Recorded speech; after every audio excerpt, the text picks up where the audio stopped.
What's going on, everybody? Adam from South Harmon Fantasy Football here to bring to you again another really exciting episode. Today we're talking about something near and dear to my heart. We're talking about our Dynasty Fantasy Football rosters, how we can overall move and improve them, get our teams in a better position, obviously to win for the long haul. We're playing Dynasty for the rest of our fantasy football days ahead. All my life. Week 2's in the books. We're going into week 3. We need to know everything about what the future is going to hold. I mean, right now, there's so much certainty, or really lack thereof. Jake Browning taking over for the Cincinnati offense for 3 months. Essentially, the entire fantasy football season is going to be without Joe Burrow and the big toe. Turf toe caught him here. And while we have JJ McCarthy out for the next 2 to 4 weeks, I know everybody wants me to tell you what to do in the future, what to do right now, and what the future is going to look like, how you can punch your ticket into the playoffs. I'm sure you'd love to know all that information. I do know there are some fortune tellers out there that can probably give you every piece of that information. And as much as I'd love to tell you all that, slow down, big fella. Let's take it easy. As a matter of fact, let's take a look in the rearview mirror. Often I don't like to look at yesteryear or behind us, but sometimes it's helpful. There are some real serious oddities that vary quite a bit between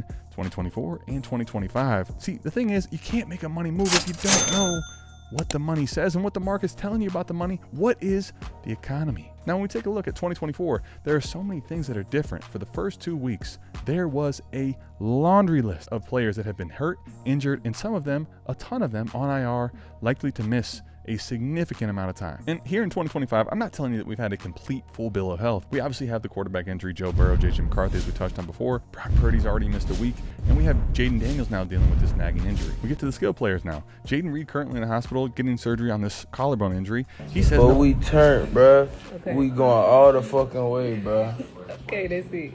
Nah, bruh. They can't fuck with us, bruh. Okay. And while Travis Kelce must have been jealous running into Xavier Worthy, we have Aaron Jones out with a hamstring injury on IR, and we also have Austin Eckler with a torn Achilles. But overall, this skill player list is day and night different than what we saw in 2024. And speaking of 2024, we didn't quite know it just yet, but we were getting ready to witness that 2024 class that was highly touted, studs everywhere, really reset the market of what we think for rookie prospects. And while that was the case, and we had so many historic 2024 performances, the 2025 class really didn't quite give us anywhere near the same talent expectations. And at the moment right now, the large majority of the 2025 rookies are really under-delivering, especially the ones that were drafted very early. This, combined with the fact that we have the 2026 class, what is being touted as incredibly untalented class, basically this leads to a combination of everybody wanting to get rid of their picks, and because of the lack of attrition, everybody thinks they're in the mix. Hell, even the teams that are 0-2, they have largely a full bill of health. Everybody wants to go buy players. Everybody wants to spend their money. They want to throw it in the air, and honestly, it's really hard to think about not buying players because of the fear of missing out. And over the last week or so, I have been day and night tirelessly looking for every which way. Where is that diamond in the rough? Where is that player that we can count on in the future? He is going to be the player that can deliver us into the promised land of the fantasy football championship. And before we get quite that far, at least the playoffs, right? Playoffs? Don't talk about it. Playoffs? You kidding me? Playoffs? I just hope we can win a game. And as I kept looking and kept looking, like a needle in the haystack, I found him. I found exactly what our first money move of the year is going to be. Now, before we talk about that player that I found, that diamond in the rough, many of us need to have a serious grown-up conversation about. See, a lot of us want to go make money moves, and you come to me and you ask me, week 2, going into week 3, hey, how can I set up my team for the ultimate success? How can I go make sure that I can buy a fitted, tailored suit? While many of you ask that question, I've seen the statements. See, I've gone through. When you come to the ATM asking for money moves, I know exactly what the balance is, and your ledger is damn near negative. Hide the money, y'all. There's poor people around. With your broke ass. Here's the thing, if you want to make money moves, it's time, instead of having this fear of missing out, always spending every dollar in your bank account as if it's going to go out of style. And I know you don't want to save, okay? I get it. What would be really nice for a lot of you is to actually have fun coupons. Hey, fellas, look what I found in my pocket. Look, a year's salary right here. What I call them? Fun coupons. Yeah? A fun coupon. Now, what if instead of going into the establishment with a few dollars in your pocket, and as soon as you get in there, you throw them around, and it's gone. Now you're sitting in the corner, looking at everyone else having fun and wondering Why is no one paying any attention to you? When we think about draft capital, think of draft capital as cash. Cash is king, right? Let's talk about how the money is moving. To give you some cold hard facts about the money moving, a mere year ago, the 15th, 16th, and 17th, Sunday, Monday, and Tuesday, we are looking at a total of 230 trades that were involving sending away a first-round draft pick. Comparatively right now, we are looking in that exact same time frame at 673 trades. That's 3 times as many trades. This isn't something I'm just making up and telling you some hypothetical thing. There are the facts. So even if you tell me there are some new Dynasty leagues, there's not 3 times the amount of Dynasty leagues that there once was, idiot. Wake up. Tough love it is, tough love. Wake up, idiot. This is really happening. Right now, it's time to be in the business of acquiring the player that can't get hurt, the thing that has value insulation.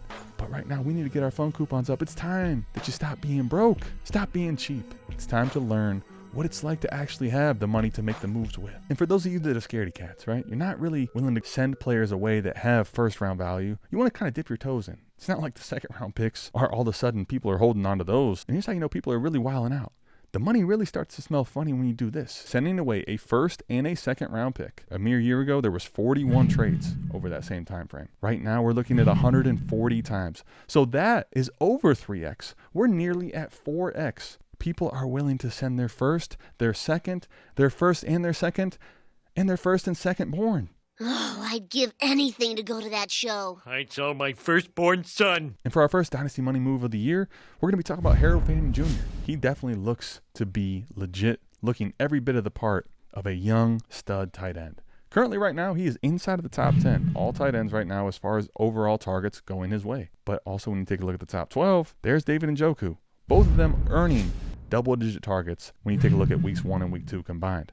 Harold Fannin Jr., I'm not telling you, isn't even going to be a very solid and good tight end in the NFL. But I'm not willing to bet that he is currently even going to give us anywhere near what he's being valued in tight end 8 in the market today. If you go back over 2 years ago now, I talked about one of the most exploitable tactics in Dynasty. The tight end position is the most shallow in all of fantasy football. Kelsey, Andrews, Kittle, and Hawk gave big positional advantage last year. And if you didn't have these guys, you were playing catch up at the tight end position and constantly searching for an answer. With such a short list of desirable tight ends and Dynasty managers so hyper-focused on youth, it has created a cheat code which you can use for your teams in Dynasty. Last year in rookie drafts, Greg Dulcich was the 402, Cade Otton was the 412, Daniel Bellinger was the 508, Isaiah Likely was the 509, and Chig was the 512. They all showed flashes last season, which made their values skyrocket, all ascending to tight end 15 or higher at one point. But their overall production and body of work was irrelevant, as none of them finished as the top 20 tight end. Tight ends take time to develop in the NFL, so instead of waiting and hoping that they become a positional advantage, trade these rookies which spike to a tight end needy team for a solid player at a less scarce position like running back or receiver. But the key is because they need the tight end, you make them add a throw-in, like a 3rd or a 4th round pick, where you will draft this year's version in Luke Musgrave, Darnell Washington, Sam Laporta, Will Mallory, or Tucker Kraft. And when they get a value bump, do it again. Now make sure you're implementing. Harold Fannin Jr. right now is going for legitimately in multiple leagues at least a first round pick, while he's being valued at tight end 8 on Keep Trade Cut, and you could make the case that he is potentially going to go higher. How much higher? What is going to be the net return if he has another good game? Where can he go up from here? He's currently being valued in the range of George Kittle. While I do like him, here's the problem. David Njoku right now has a pretty sizable contract, and while the Browns could shed him after this year, they'd also take on $21 million in dead cap.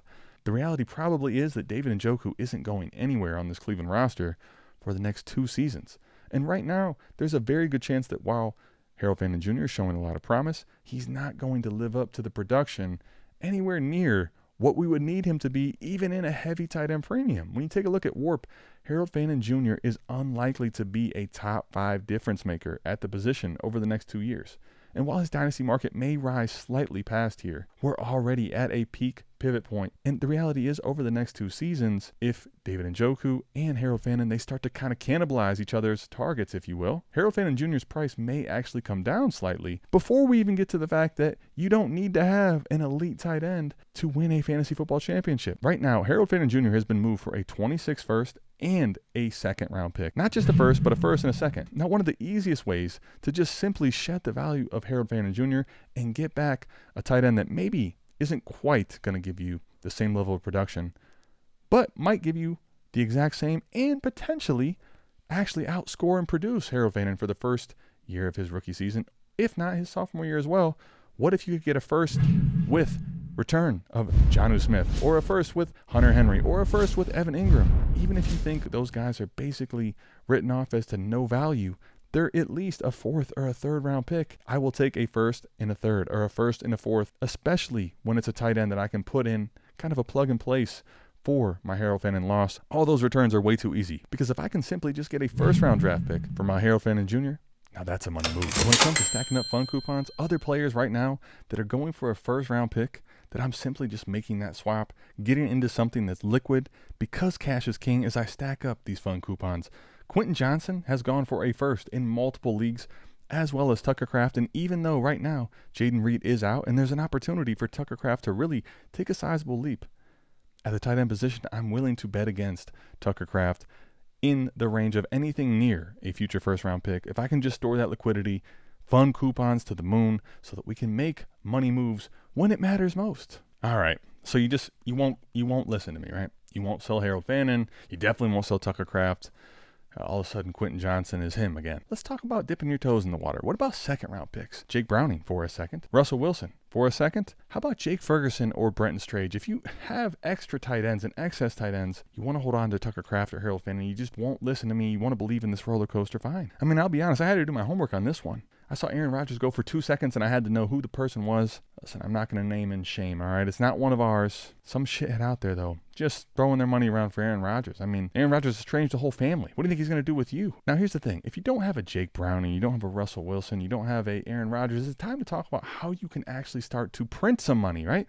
Let's talk about quickly some roster construction. In particular, when we're looking at lineup leagues, a lot of these roster clogger bench spots that you have, all these wide receivers that even if something was to happen. I'm not going to call him Dad. Brennan, you're 39 years old. I would not expect you to call him Dad. Well, I'm not going to, ever. Even if there's a fire. You're not going to put them into your lineup. And if you do, I mean, you're ready to get queasy. You're ready to throw up. Make sure that you have the player that is in line for the next big quarterback injury or the next running back injury, because we're just getting started here. Go ahead and make sure you clean up the bench. Get yourself in a position to start printing some money.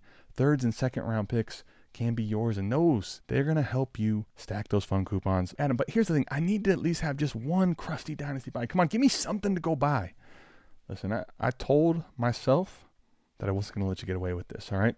I know what you're doing. I respect you too much to go give you one of those crusty buys. And I'm not telling you that you can't go buy some player that's being discounted. If you find a bargain, of course, let that money fly. But here's the truth. If right now, when you look at your team and the lack of attrition that's currently gone on in the space, the amount of injuries that have currently plagued teams, just in general across the board, is not that many. So if you right now are having to fill and plug holes to keep your team afloat in the contending mix, it's time that we had a real conversation about this, little buddy. There's a very good chance that your team isn't quite the contender that you think it is, and it might just be a pretender. If you thought you were going to have a high pick in 2026, or let's just call it what it is, a low number, the 1st, the 2nd, the 3rd, the 4th overall pick, I promise you that over time, this does not play well into your favor. Whatever you're going to be getting for that 1st round pick, if your team ends up being a pretender, you're going to hate it. You're going to hate yourself. And you know what? I would love to be the scapegoat. I want to be the person you can point to and be mad at. But here you'd only have yourself to be mad at. So don't do that. Enough about me. Forget about me. For yourself. You got to show that you have a little patience. Show some damn restraint. If you can, practice some patience. And if you're with me on this, you're going to save. You're going to start stacking that paper up. Make sure you go down, hit that like, hit that subscribe button. And if you're subscribed and you comment, I'll give you some mint money. All right? We'll get you your own version. Money moves, okay? You're going to get that bag, little buddy. That's going to be you, that shithead. You'll have a chance to win. One lucky winner. I know it's not quite your Harold Fannin or all these players you want to buy for a 1st, but it's the best I got, okay? If you did find this episode useful and actionable, make sure you go down, hit that like button, hit that subscribe button, and make sure you comment, stacking that paper, if you do want a chance to win a free Jumpman Polo mint money green ATM's Money Moves. We'll see you back here, same time, same place, next week for ATM's Money Moves. I'm out of this thing. Peace.